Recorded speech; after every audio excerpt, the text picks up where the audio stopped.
Room 14, Sheriff. Open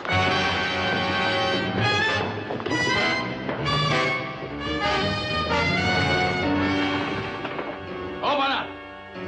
Hello, open up! Hey, what's a man have to do to get a little sleep around here?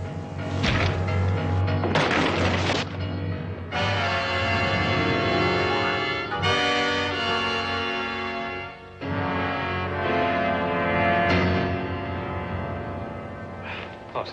Candy, what are you doing here? Hoss, what happened? I don't know. Hoss, what happened? I don't know. Nobody asked you in here. Get out. Get out. I'm trying to help. In the hall. You two. I knew Edwards well. Just sold him 1,000 head of cattle. There's a room key, Sheriff, on the floor. I guess it fell off the table.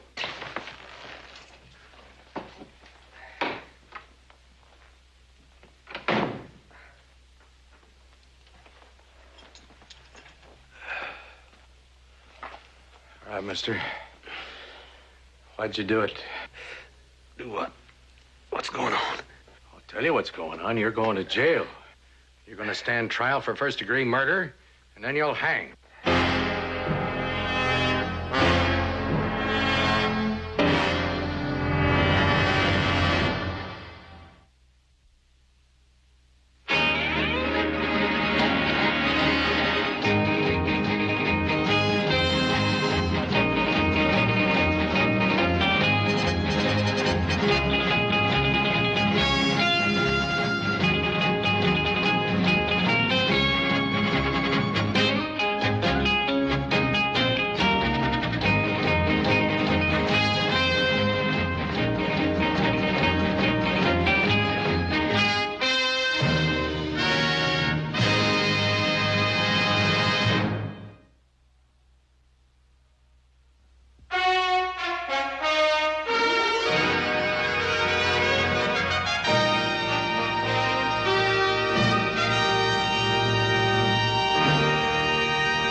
Terrible thing.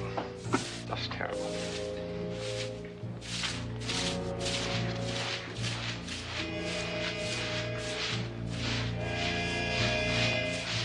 How long are we supposed to sit here? I didn't get but 2 hours sleep before that fight started. I'm going up to my room. Sheriff Purcell said that no one was to go upstairs until he said so. I wouldn't get him annoyed if I were you.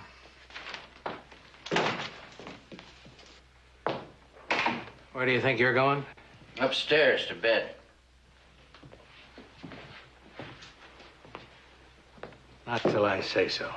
I've already told him that. Come on with me. Well, Sheriff, Yeah? any objection if I go over to the livery stable and bed down on some nice, clean straw?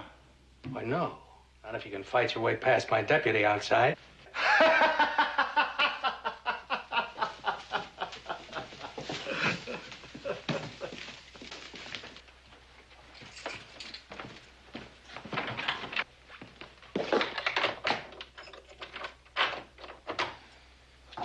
Well, this key works the door. What I want to know is how many others will do the same thing. Well, just one, the master key. Master key, where's that kept? Kept downstairs in the desk drawer. Locked. Was it there tonight? Yes, I looked. You sure? Sure enough to swear to it under oath? You bet I will, Sheriff. Hey? Sheriff? Mr. Ogilvy, this is terrible. I mean, shooting a man's one thing, but a knife in the back. Big man like Hoss Cartwright using a knife, I just can't get over it. Body was lying here face down. This is the knife that was in his back. Hoss Cartwright was standing there. Rest of the room the way you found it? Yeah, pretty much so. That table was knocked over when I busted through the door. A window locks a mouse could bust. How come these door locks are so good? Well, when the hotel was building, a hardware drummer came by. Didn't have any money, but he had a trunk full of fine locks, and old man McGregor bought them all. All right. All right, you can go. What were you saying about locks? Well, the room clerk said there's only 2 keys will open that door. The one I found here in the room, and when it was locked up downstairs.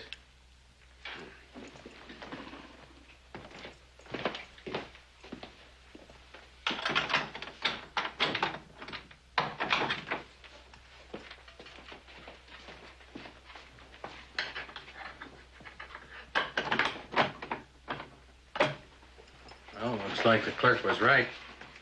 Yes, and I'll be interested in Cartwright's explanation of this.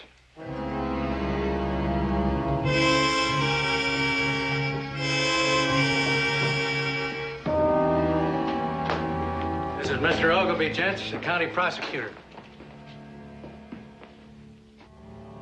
Ever see it before? Yeah, in Edward's back. What about you? It's House Cartwright's. I one just like it. Did Cartwright have a knife when you searched him at the jail? No, sir, he sure didn't. I've got all I need, Sheriff. When'll I see Hoss? Well, tomorrow, the next day, maybe. Whenever Mr. Ogilvy says you can.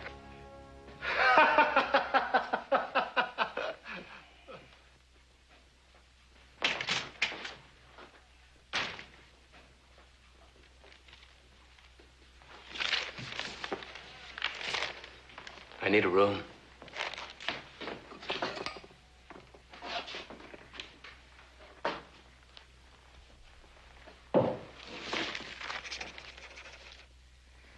Court finds the evidence presented by the prosecutor more than sufficient to substantiate the charge.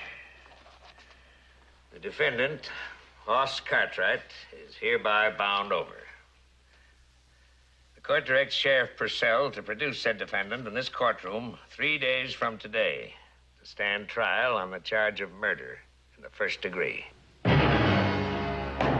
Court's adjourned.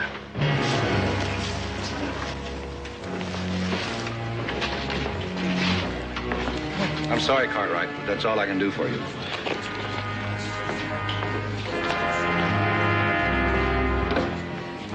Hoss, there's only a hearing. It doesn't mean a thing. Nobody talks to the defendant except his lawyer and his kin. I was only... I told you that before. Prosecutor Ogilvy's ruling, it applies to the courtroom as well as the jail.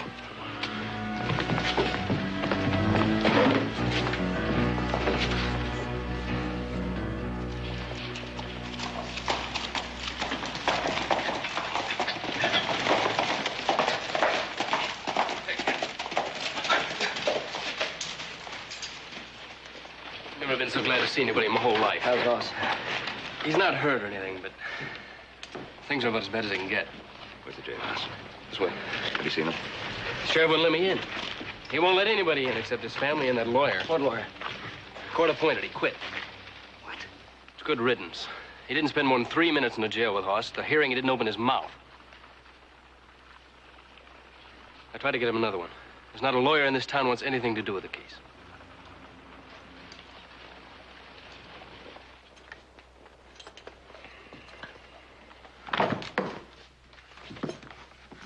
I'll put these with the one I took from Candy. Well, none of you need them till after the trial. You can pick them up on your way out of town. Oh, why just us? There's other people in town wearing guns. Because I say so. Nathan Ogilvy, county prosecutor. Salt Spring is a quiet town, Mr. Cartwright. We want to keep it that way. You Ponderosa people come equipped with explosive tempers and short fuses. We already have one murder to prove that. Just a moment. You're the prosecutor or the judge? As a father, Mr. Cartwright, I sympathize with you. As a prosecutor, I must tell you your son stands accused of a most heinous crime. And I'm sworn to see that he pays the full price the law exacts for that crime. I want to see my son. Of course. Take them in, Sheriff.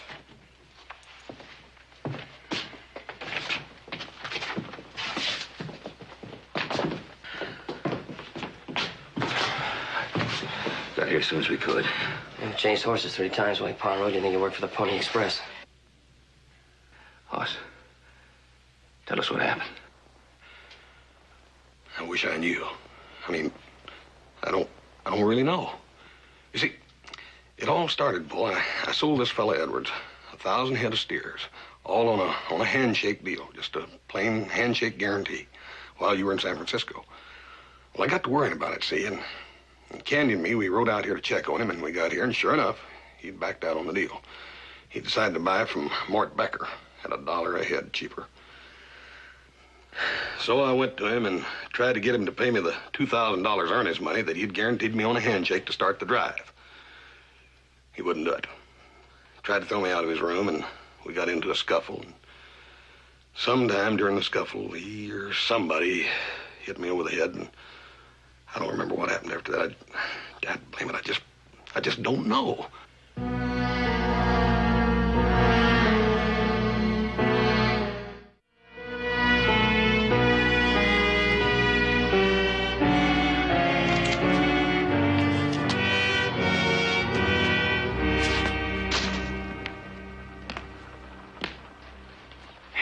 Well, Mr. Van Buren regrets it, but it's impossible to take another case at this particular time. Doing about as good as you did. 3 tries and 3 turndowns. I didn't get the pretty speech. Just plain no. Candy, did you say there were 4 lawyers in Salt Spring? Oh, more like 3 and a drunk named Barney Sturgis. Burgess. Wait a minute now. There was a great trial lawyer in Sacramento some years ago by that name. I wonder if it's the same one. Where's his office? Around the corner, up the stairs.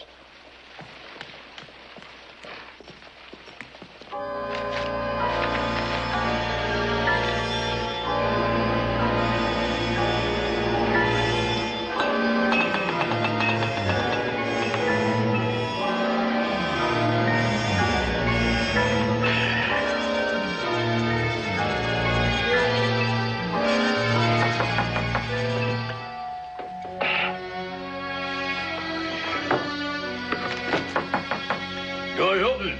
Come in.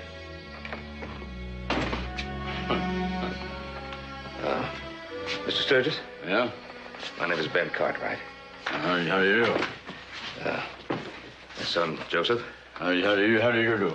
Sturgis. And, this is, Yeah, Ken. I've been seeing you around on the street. How do you do? Sorry this place is so cluttered. I'm not much of a housekeeper. Yeah, there you are. Oh. Yeah. Hello. A little friend of mine. Good soldier. I was with him when he died. Come on, let's get out of here. Sit down. Come on, sit down. You're Ben Cartwright. Your son, Haas, is in jail. He's in big trouble. Mr. Sturgis, my son is charged with murder. Now, there's no doubt... Wait a minute. I'm going to show this young man I'm not as far gone as he thinks. I value my privacy. And I sit in saloons alone. But I listen. I hear what's going on. You're trying to hire a lawyer. But they're all too busy. The truth is, nobody wants to buck Nate Ogilvy. It ain't smart. Not if you want to make a living in the law business in this town.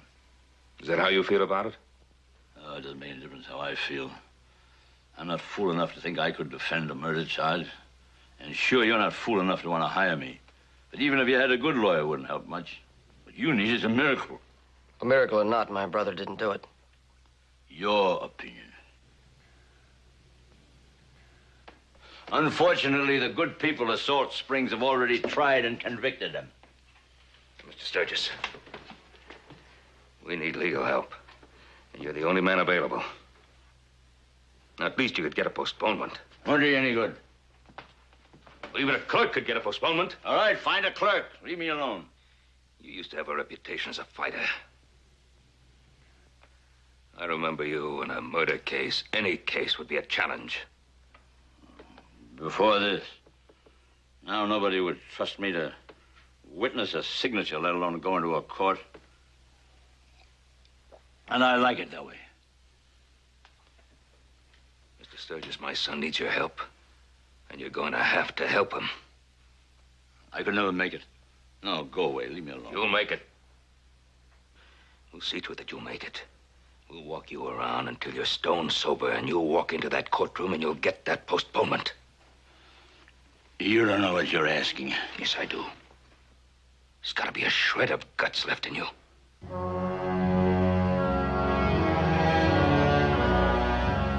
We need your help.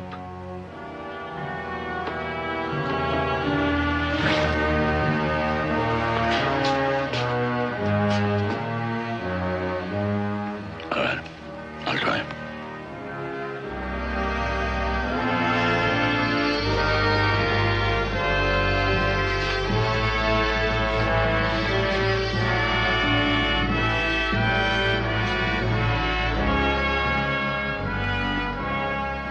What was the fight about? I've told you 3 times already, Mr. Sturgis. Yeah, but I didn't hear you. Wait, you did tell me something about money, but I want to hear it again. Now, you and Candy rode in. Then, Candy took the horses to the livery stable, and you went into the hotel. That's right. I went in the hotel, I went straight to the clerk. I was just about to register when he told me that Mr. Edwards was up in room 14. So I went right on up there. You mad at him? You hunting for trouble? I told you already, Mr. Sturgis. Mr. Edwards owed me $2,000 earnest money that he was supposed to pay when we went on the trail with the cattle. He didn't show. You went on up to 14. That's right. I got up there and the door was open. He was in there having a drink with Mort Dekker. I went in, I told Mr. Edwards I wanted the $2,000 and I wanted a contract for the rest of the money to be paid when we delivered the cattle. And he told me the deal was off. Is that why you killed Dekker? I didn't kill him, confound it. How long are you gonna let this drunk keep it up? Well, he's doing better than he was. What are we going to do? Is the only lawyer we can get? Some lawyer has trouble remembering what he just heard. And now he finds his way to the courthouse. Well, there are times when he can't. You know, most times I feel sorry for people who hire old Bottle Barney. This time it don't make no difference. Over 20 years of law work, I never seen a more open and shut case. What made Dekker mad? Well, I told Mr. Edwards that Dekker didn't have 1,000 head of cattle. Didn't even have 500 unless they were stolen. How'd you know that? Well, less than a week ago, he was bumming meal money around Virginia City. Hey, you know, it's a good thing Ogilvy didn't hear you say that. How could Edwards give you $2,000 if he was broke? Dad, Barnett, it wasn't Edwards that was broke, it was Dekker. Oh, I didn't hear it right. Yes, Dekker. It was Dekker who left room 14. That's right. You tell me how much money Edwards had in his pocket. Be glad to, Mr. Cartwright. He had $104 and a gold watch. So if you're thinking of robbery, forget it. He came at me with a chair. He missed, hit a table, and I took it away from him, or what was left of it. About that time, I remembered this shadow coming over my shoulder, and somebody hit me over the head. The next thing I knew, I woke up and I was looking at Candy and the sheriff. Hit you on the head. Let me see. Well, it was the day before yesterday. It's already gone. Yeah. And it was your knife that they found in there. Yeah. And you haven't any idea how it got into Edwards' back. I told you I didn't know. All right, Barney. That'll be enough. Let's go. No, Pa. He was a little mixed up at first, but he's doing all right now. Somebody's going to have to ask him questions anyhow. I'll see you in court.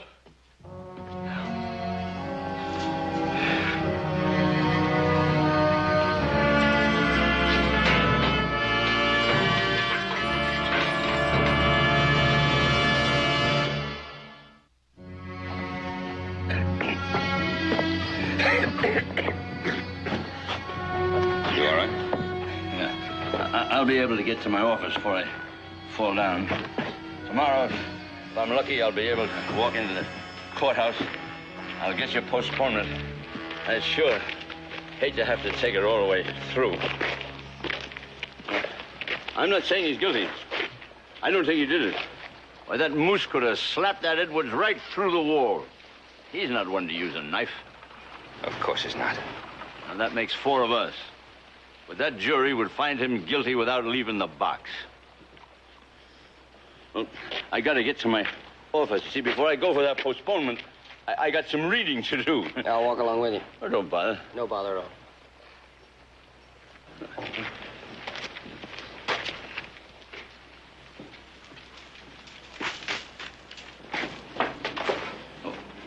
There's nothing up there but a lot of old law books and dust. On the corner there's a saloon. You can get a beer. I'll meet you there as soon as I track down those precedents that I'm looking for. We gotta nail this down tight. That old Judge Simpson is he's a mean old goat. All right, see you in a little while.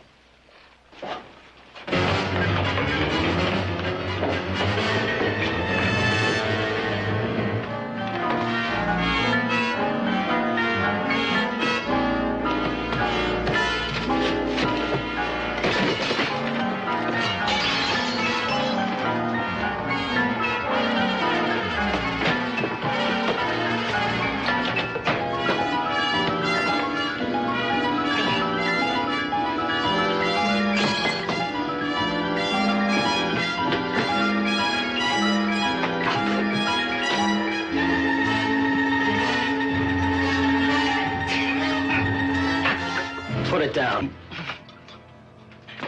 I said, put it down! I just want a little nip to nail me back together again. Oh, you're gonna drink. You're gonna drink, all right, black coffee. I'm gonna fill you full of it while you do that bookwork.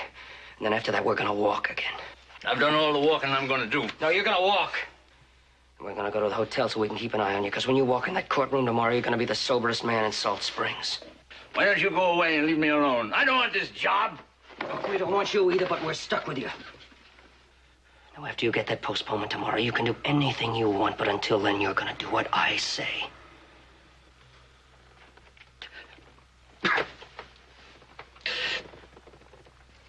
I don't like delays, Mr. Sturgis. We've never had to call in outside help to solve our legal problems before. And since the defendant has a lawyer, I see no reason to start now. Motion to postpone denied. If the court please, we haven't had time to prepare an adequate defense. I'll give you time. It's 10 o'clock now. This court is in recess until 1 p.m.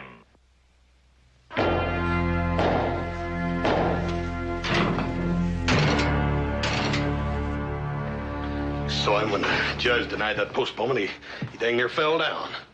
Well, if there isn't anybody else, we're stuck with him. Well, there's got to be somebody somewhere, Joe. We telegraphed Charlie Haskell in Virginia City, and Pa's over talking to Van Buren right now. I was hoping that Van Buren could help out Barney until Charlie gets here. And I offered him triple fee, but he's just too busy. Yeah. So that leaves Charlie, don't it? He'll get here as quick as he can. Yeah, it's a 3-day ride. He ain't the best horseman. Better not stop to pick many daisies. If it's a 3-day ride, your trial may be over. What worries me about Barney is that shaking this morning. Ain't no telling what he'll be doing this afternoon. No, don't worry about Barney. He'll make it. I'll see to it that he makes it hour by hour if necessary, but I promise you, he'll make it. Just till Charlie gets here.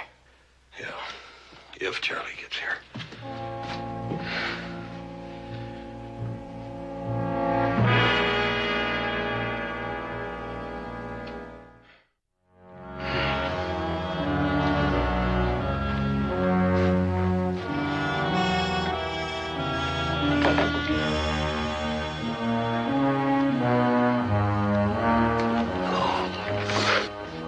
I need a drink bad. Coffee only. Keep trying. You're doing fine.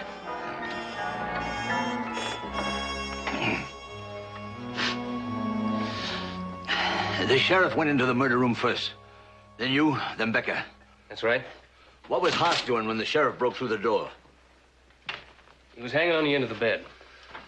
And he asked me what was going on. Did he say anything about being slugged over the head from behind? No, but he looked dazed. Like a man just waking up. He was out on his feet cold for 3 or 4 minutes or lying on the floor. That's why he couldn't remember. Yeah, but you can't prove it. Bruises gone, Eyes clear as a summer day. Look, I don't know about you, but there are three of us who know that there was another man in that room. The one who slugged Hoss and killed Edwards. Yeah, I'm trying to believe that. But I keep asking myself who and why and mostly how. It takes a key to work that lock. And the key was inside with Hoss and the corpse. Ogilvy's sitting there waiting for us. Any mention of a blow on the head of another man, we would get laughed out of court. Courthouse bell.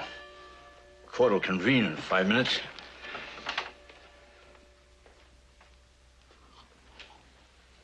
Yeah, haven't been able to do that in years. Now, if I get my head to working, maybe we'll give Mr. Nathan Ogilvy a fight that'll be worth the trouble. Barney, you gotta win this one.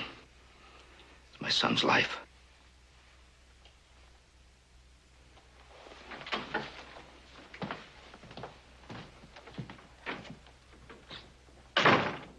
Sheriff, will you describe to the court what you first saw when you stepped into room 14? Well, the room was a mess. It'd been all broken up. There was a body lying there beside the bed. And who was that? It was Mr. Edwards. Been stabbed. The knife was still in his back. Where was the defendant? Oh, he was standing at the foot of the bed, about 4 feet from the body.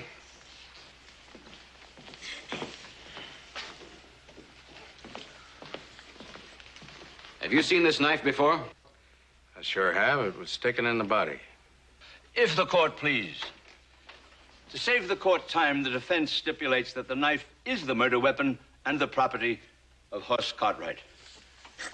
Your witness. You say Hoss Cartwright was standing at the foot of the bed. Where were his hands? The end of his arms, where they are now.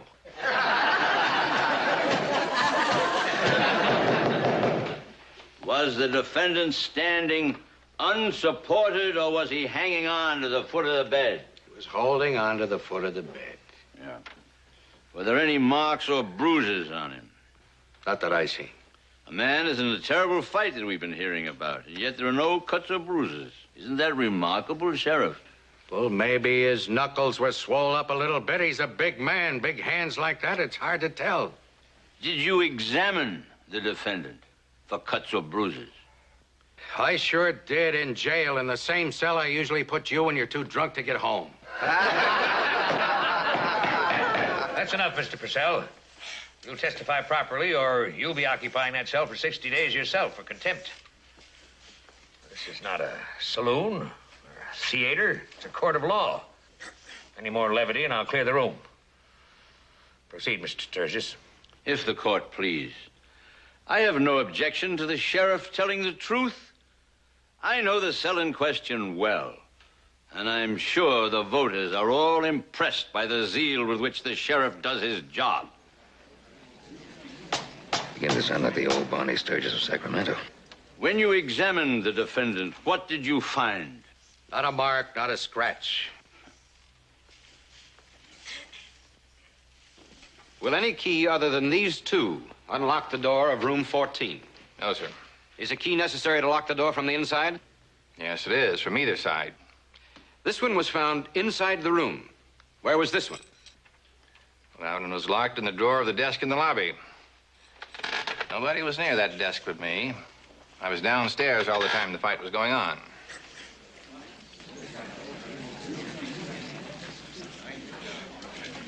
Your witness. We've heard a lot about the fine locks in your hotel. What happens if one of your guests wanders off with a key? I send the handyman after him. And suppose he manages to elude that handyman? Well, that hasn't happened except once in 10 years, and then we just replaced the lock. We have a dozen or so left in the basement.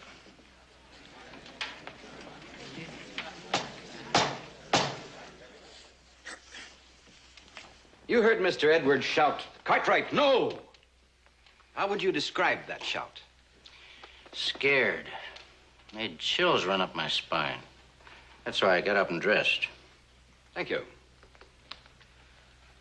Mr. Sturgis, your witness. Remember, I told you about this fella. Just a few days ago, he was in Virginia City bumming mules, and he's a thief. Thanks. That may be the very club I need.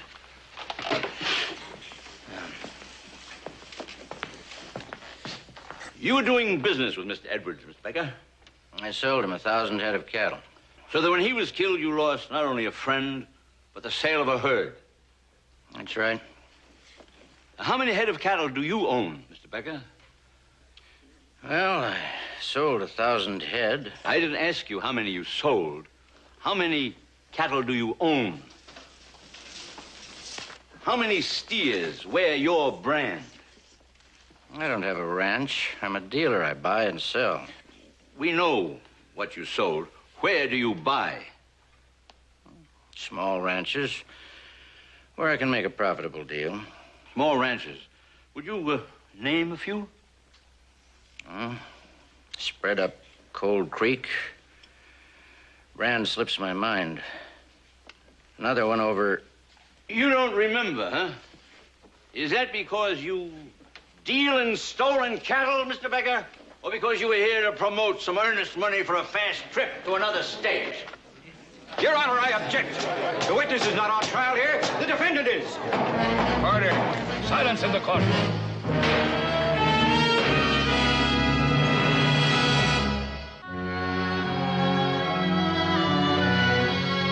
Wish I could have gone further with Becker.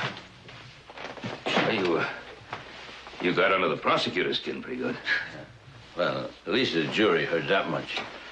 Yeah, but will they remember? That's the question. I'm missing something. Keeps nibbling at the back of my mind and then sliding away. I know my bones were in the right area, but... Oh, no.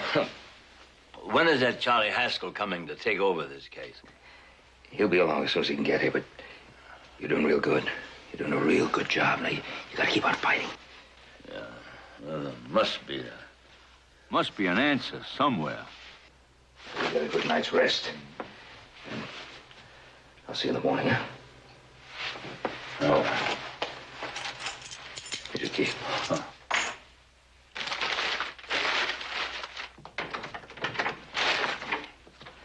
Good night, Barney.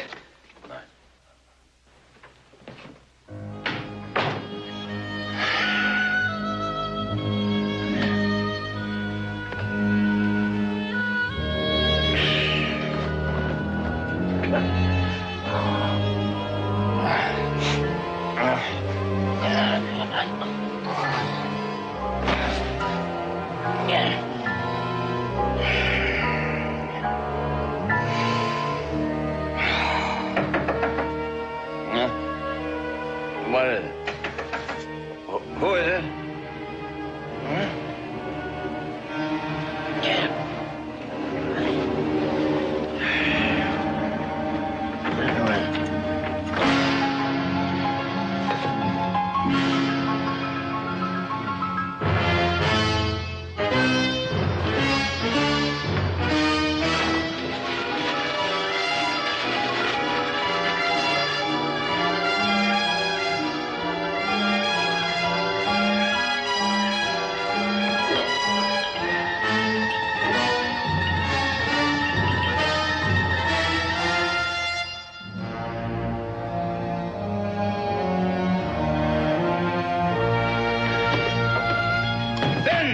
Ben Conrad, wake up! Come in here!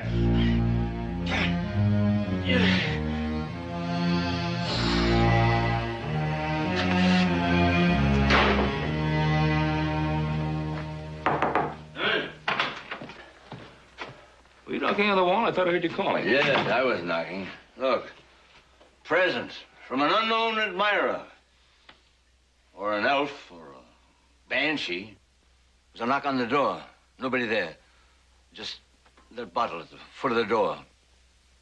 The rest of it's in that glass there. Got sloshed out when I pounded on the wall for you. Now, if you're not going to put that out of my sight, at least put it where I can't reach it. Or they want to start grabbing for it. You know, somebody wants me drunk. Falling down drunk. Try to make a jackass out of myself tomorrow in court. And that somebody's beginning to sweat.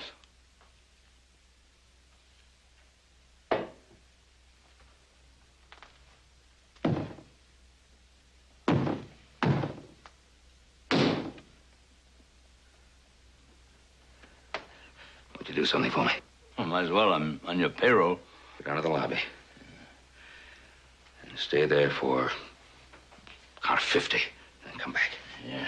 No, you won't have time. I want you to go right now. No, never mind the boots. Just go. But, quickly. Okay.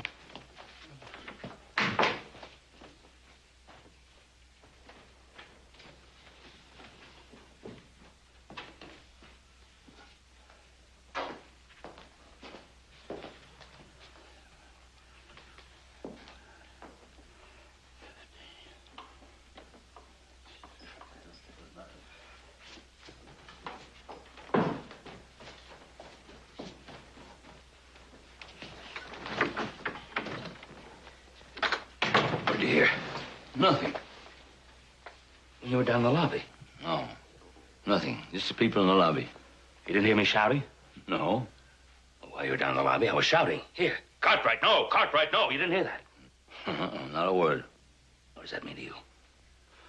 Oh, it means this place must be solid as a blockhouse.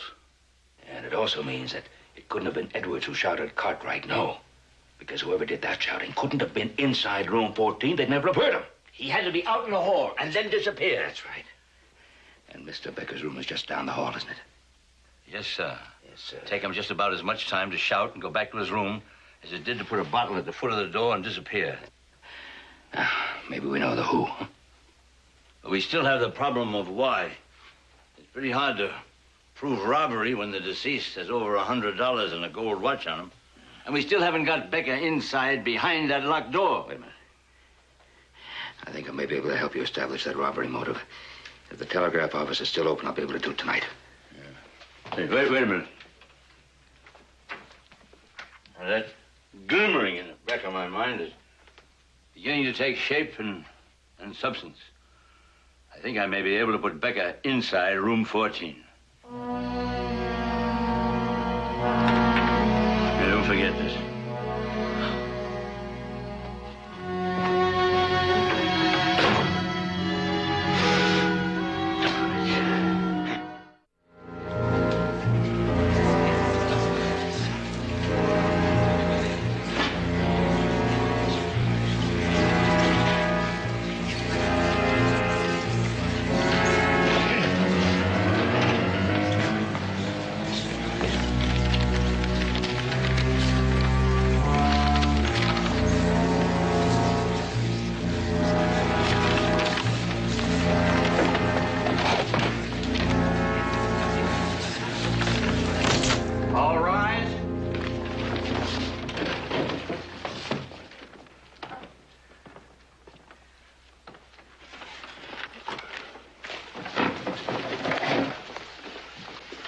Court's in session.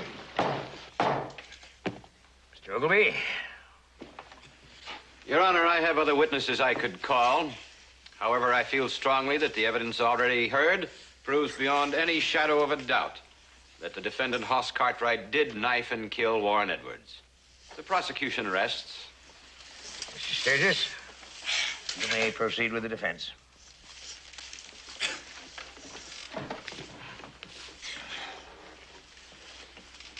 You know me, Bottle Barney, the man the sheriff puts in the jail when he's too drunk to walk home.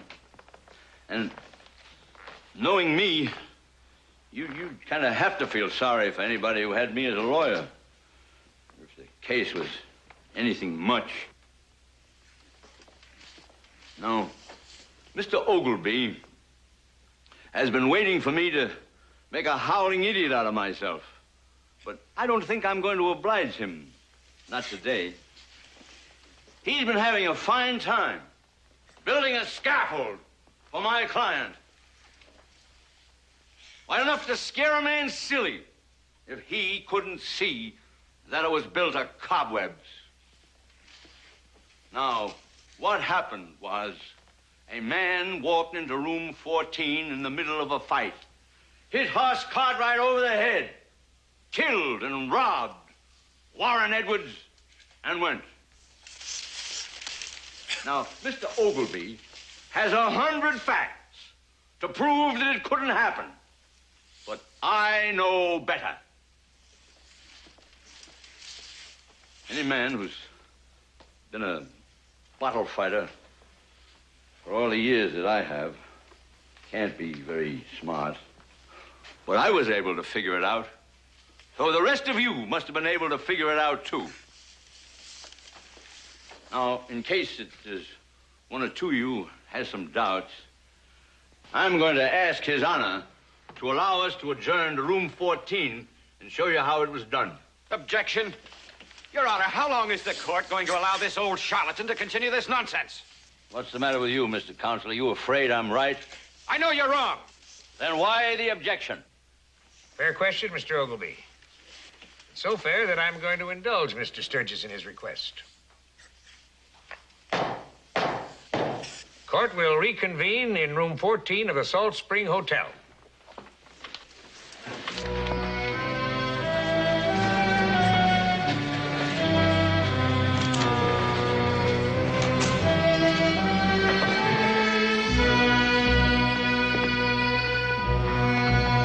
Your Honor, if you will come over here, and Mr. Ogilvy, right here. Yeah, that's comfortable? Fine. Mr. Dekker, you were the first one in, so will you come in here, please?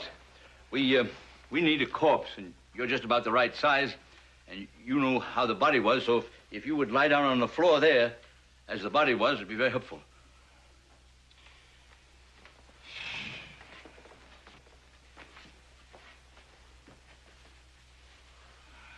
That's fine. Now, Sheriff, if you'll bring in the defendant, put him where you found him. Now, if you would give me the key, please. Thank you. Oh, the table was turned over. And I don't think we need to bother with the broken chairs. Is everything the way it was when you found it, Mr. Ogilvy? Yes, Counselor. Now, can we get this silly game over and go back to court? Very quickly, Mr. Ogilvy. Now, Sheriff, if you'll come with me out in the hall. Now then, if you'll simulate breaking in the door. The key's out here. Yes, I know the key's out here, but you go on. Break in. Come on. Since Mr. Dekker has agreed to be the corpse, I'll go through the motions that Mr. Dekker made. So you two gentlemen do now exactly as you did then. I went over to look at the body.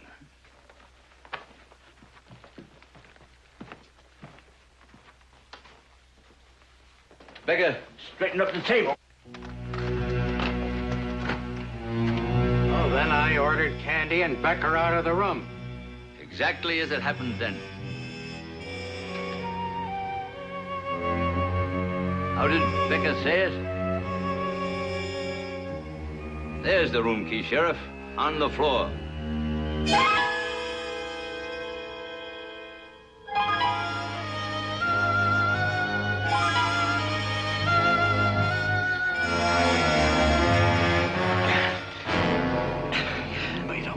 Out of me. No, sir.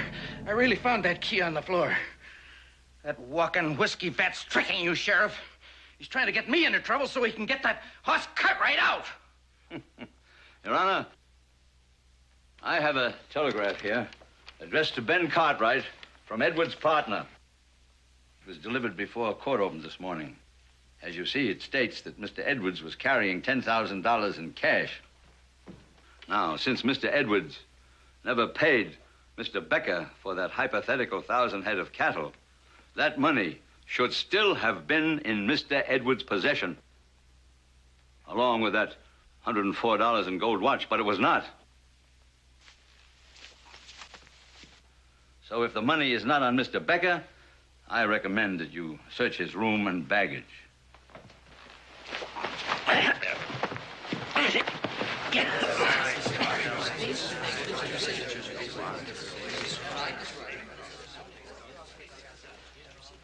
Thank you, Mr. Sturgis. Sheriff, I want this man jailed immediately. Court will reconvene in the courtroom in 5 minutes.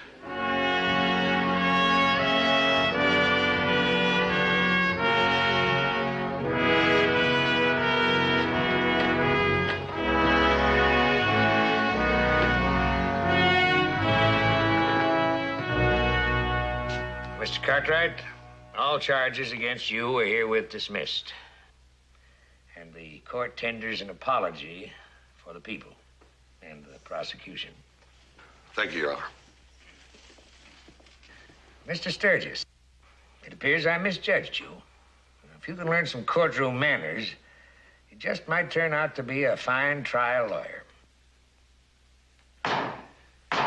Court's adjourned.